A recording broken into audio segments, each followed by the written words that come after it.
Okay. Soccer starts at home, right? Sure. That's your, I would call it a mantra. That's what you believe in, and it's what I love really. And of course, we've been in contact for a while. I've been following all the stuff that you've been doing. The simplicity of it is really what attracts me, and I understand it, of course, because I'm in the business.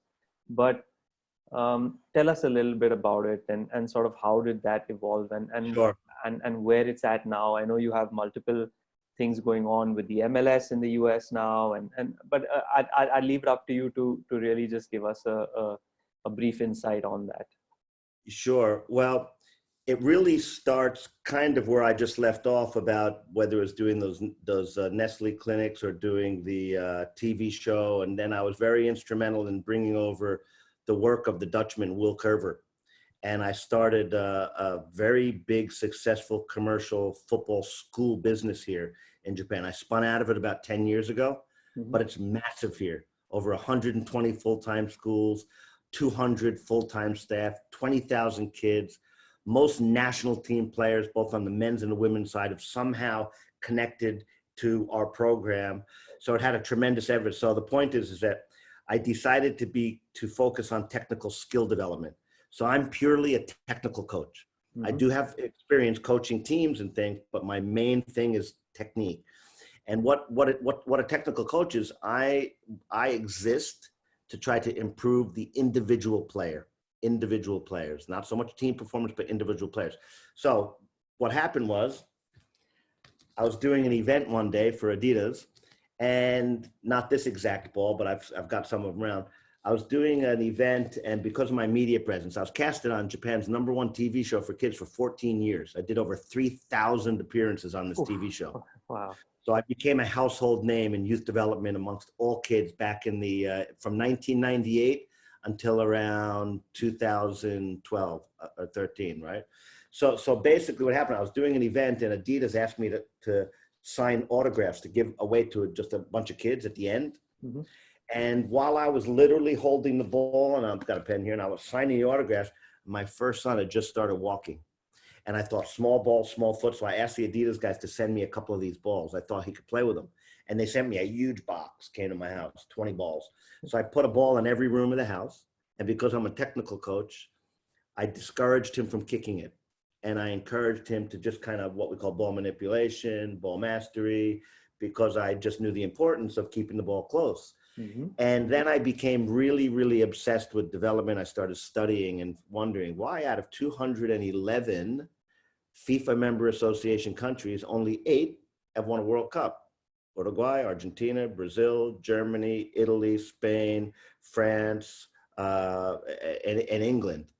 So basically I started studying to see, well, is there some kind of special sauce going on? Was there like special coaching? Are the facilities better? Do they have some kind of curriculum that's better than everybody else? And it was really none of the above. And what I figured out is that the countries that are the really advanced cultures or the advanced countries, they've got a culture of development that starts way earlier than the rest of the world. So those countries are very conducive to developing players because a young child in Uruguay, Brazil, Argentina, Spain, Italy, some of those countries, they'll get exposed to a ball much, much earlier than the rest. So if you look at it, for example, the entry level for our sport is usually kicking and shooting. Usually from the age of 6 or 7, they join a team, they cross over the line into organized play, and that's how usually most of the world starts. But what I started seeing with my own kids is that you could indeed actually teach them things from a very, very young age. So what I did, which was a little bit kind of trial by error or inadvertently, whereas today I can do it by design because I understand it, is that I made this ball the favorite toy. I set my living room up literally to an environment that made it very conducive to playing with the ball. Every time the kids would come out, they'd see the ball.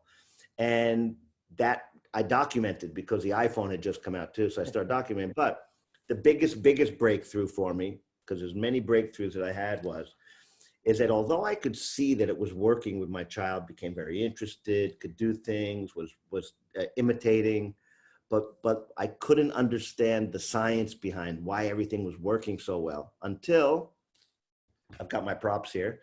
I started writing actually the book, Soccer Starts at Home or Football Starts at Home, depending upon which market you're in.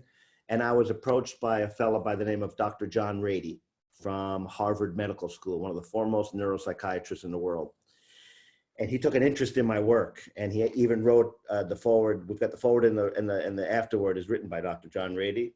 And then things started to click with me. This was one of those epiphanies where I started these, those like aha moments in your life and your career. So I started showing him the video of my kids at 2 and 3 and 4 and 5 years old, and he was amazed because most of it took place in the house.